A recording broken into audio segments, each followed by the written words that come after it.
Bonjour les amis. Voilà. Colonie lunaire numéro 2. C'est-à-dire c'est le deuxième plateau que je suis en train de créer.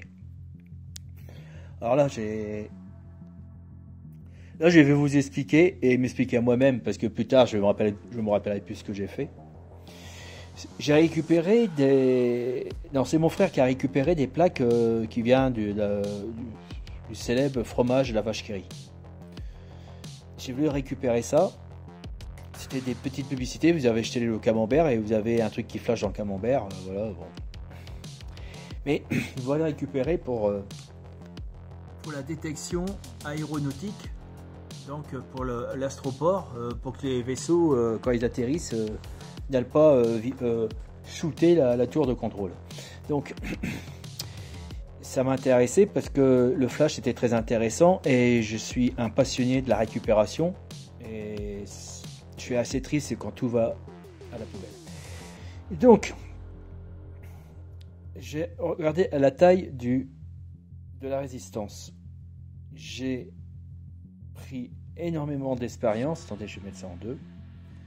J'ai pris énormément d'expérience. Vous avez vu la taille pour les souder. Bon, c'est vrai, c'est un peu soudé de travers. La plaque, je l'ai modifiée. J'ai coupé ici. Alors, ici, c'était déjà coupé, mais j'ai agrandi le fossé pour être sûr qu'il n'y a pas de court-circuit. Entre parenthèses, ça n'a pas fonctionné du premier coup. J'ai eu des problèmes de court-circuit, j'ai pas compris et je me suis fait avoir parce que cette piste-là, elle passe en dessous du noir et elle reliée ici. De ce fait, quand j'ai branché le négatif et que le positif, ça rentrait en court-circuit direct. J'ai de la chance, rien n'a été cramé. Et c'est un chargeur que j'ai modifié, c'est un chargeur de portable que j'ai modifié en 5 volts. Le 5 volts m'intéresse, le 5 volts un peu passe-partout pour les microprocesseurs. J'ai récupéré des transistors, ça c'est le 1, on le voit bien, attends, il y a un peu de poussière, c'est le 1AM, donc il existe une table sur internet,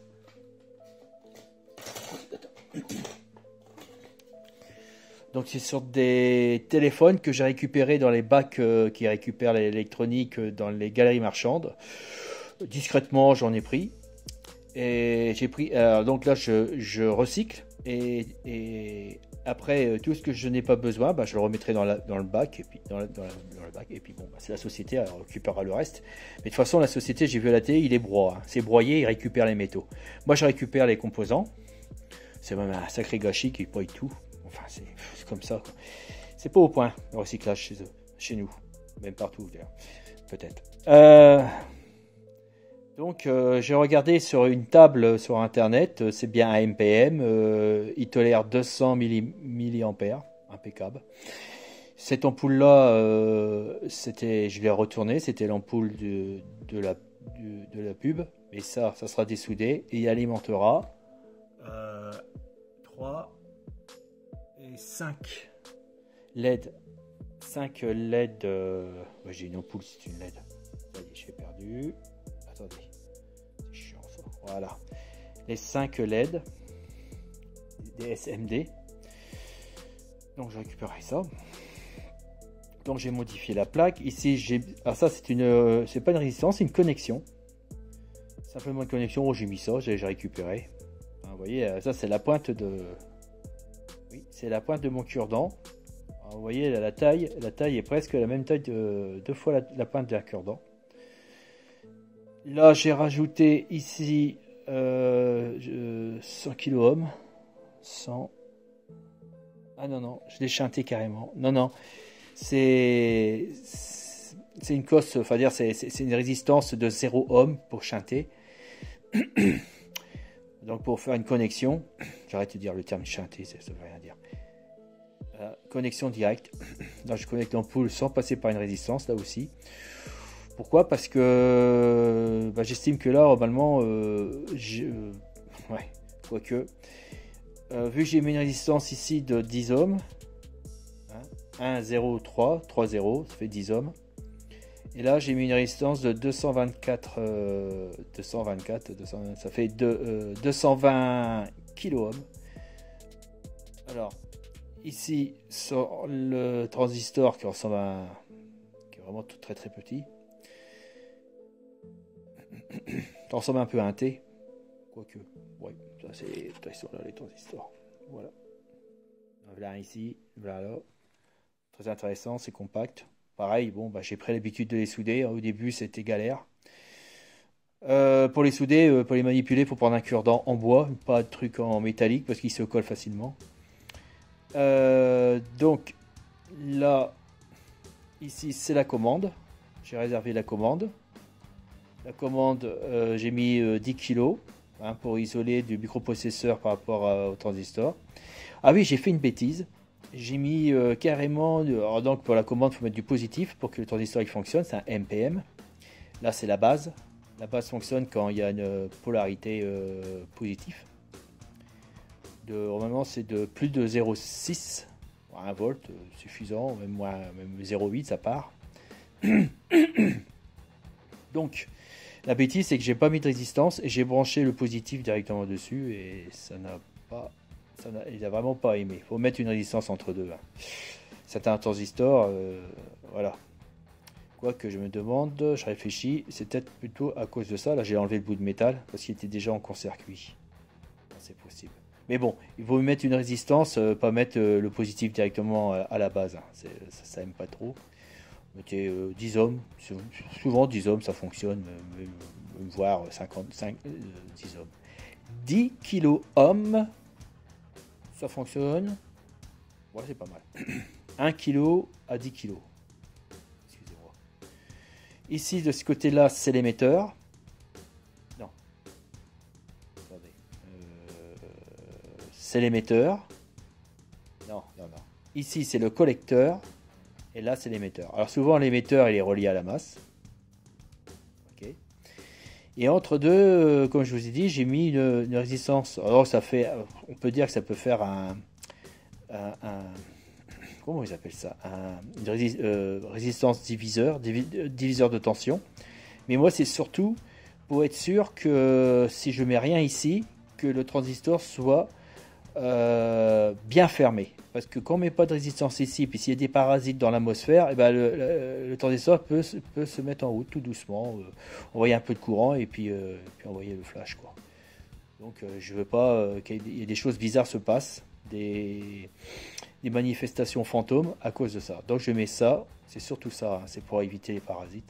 Il faut que ça soit bien fermé. Donc 220 kOhms, c'est faible, mais c'est suffisant pour bien fermer. Et là, vu qu'il n'y a que 10 kOhms, donc la résistance est vraiment... j'arrête pas de bouger, excusez-moi, mais ça à main tendue. Et donc, vu que la résistance est très faible, donc le courant est plus fort, donc l'ampérage est plus fort, et il surpasse le petit courant négatif qui est inondé par le courant positif. Enfin, quand le courant positif passe en sens inverse, un tout petit peu là, et beaucoup ici, et paf, le transistor il s'ouvre comme un interrupteur. J'utilise ça comme un interrupteur. Donc, c'est pas des calculs compliqués à faire. Si vous voulez faire des calculs, allez-y, mais pour ça, ça sert à rien. Sauf si c'est plus vaste. Enfin, bon, bref, à vous de voir. Donc ici une protection, j'ai mis une... Ah non, j'ai dit que j'avais foutu, voilà ça, donc j'ai bien, ok. Donc de ce fait, j'ai découpé le cuivre ici, j'ai séparé le cuivre là, j'ai récupéré 2 morceaux de cuivre de chaque côté, de cuivre qui est collé sur la plaque pour mettre mon transistor. J'ai réussi à l'insérer. Voilà. Donc, on revient ici, vite fait.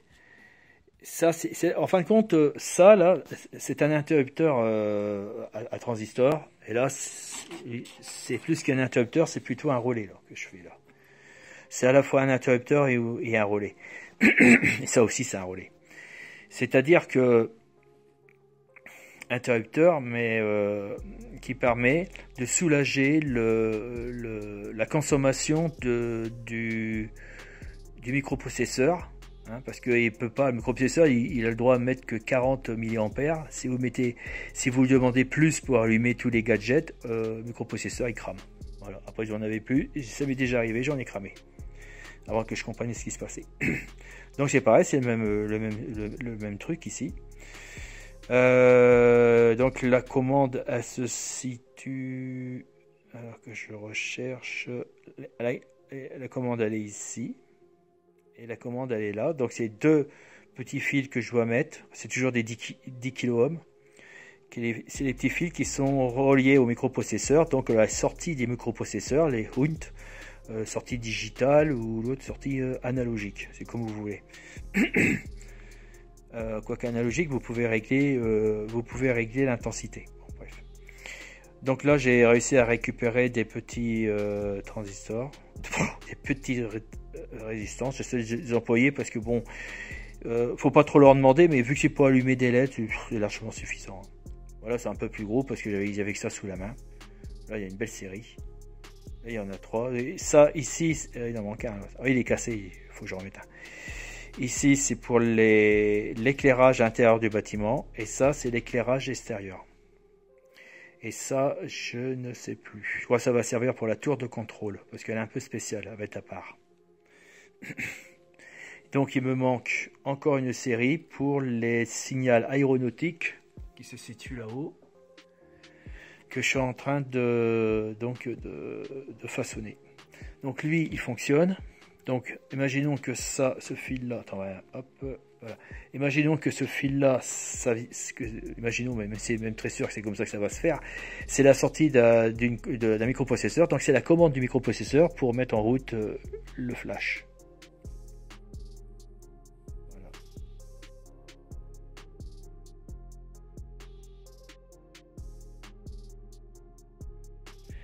Que je le pique pas bien, forcément il est un peu aléatoire. Voilà, il doit bien piqué là.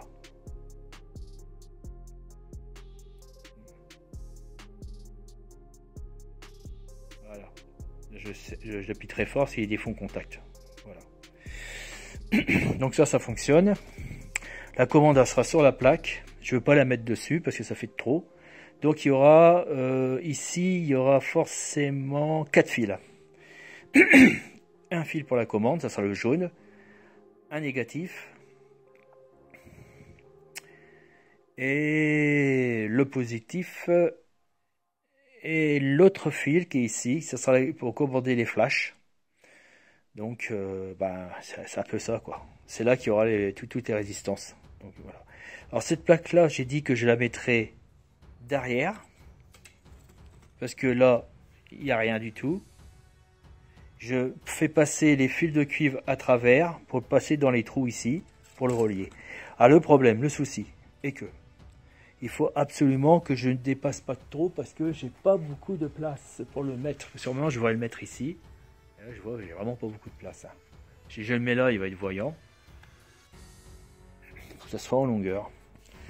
Et là, je pense que j'ai grillé. C'est grillé là. J'ai dépassé la longueur. C'est chiant. Ouais, si je le mets par terre, peut-être qu'on le verra pas. J'espère. Ouais, je ferais pu mettre dans la tour ici, mais non, ça va être trop chiant. Donc là, j'ai récupéré une connexion sur une grosse... c'est un ancien ordinateur, très très vieux ordinateur. Je l'ai plié et collé. J'ai mis de la colle, plié, collé. Et cette connexion va très très bien pour se brancher impeccablement dessus. Les connexions Arduino se branchent bien dessus. Il y a du jeu quand même. Ouais. Il y en a certains, il y a quand même du jeu. Mais bon. Et là, ça passe bien. Voilà. Alors j'ai tout dit, je crois. Je suis passé à tout. Bon, je vais arrêter là. On va attaquer la voiture pour mes problèmes de voiture. Voilà où j'en suis. Bon, le schéma c'est habituel. Sur la vidéo 15, vous aurez le schéma. C'est toujours le même schéma. Peut-être que là j'aurais dû faire un schéma à part. Je le ferai et puis je vous le donnerai parce que c'est pas compliqué, mais il y a un peu, ça va un peu partout. Voilà. Donc ces trucs-là, peut-être vous pourrez les récupérer, ou alors le mieux, c'est fabriquer la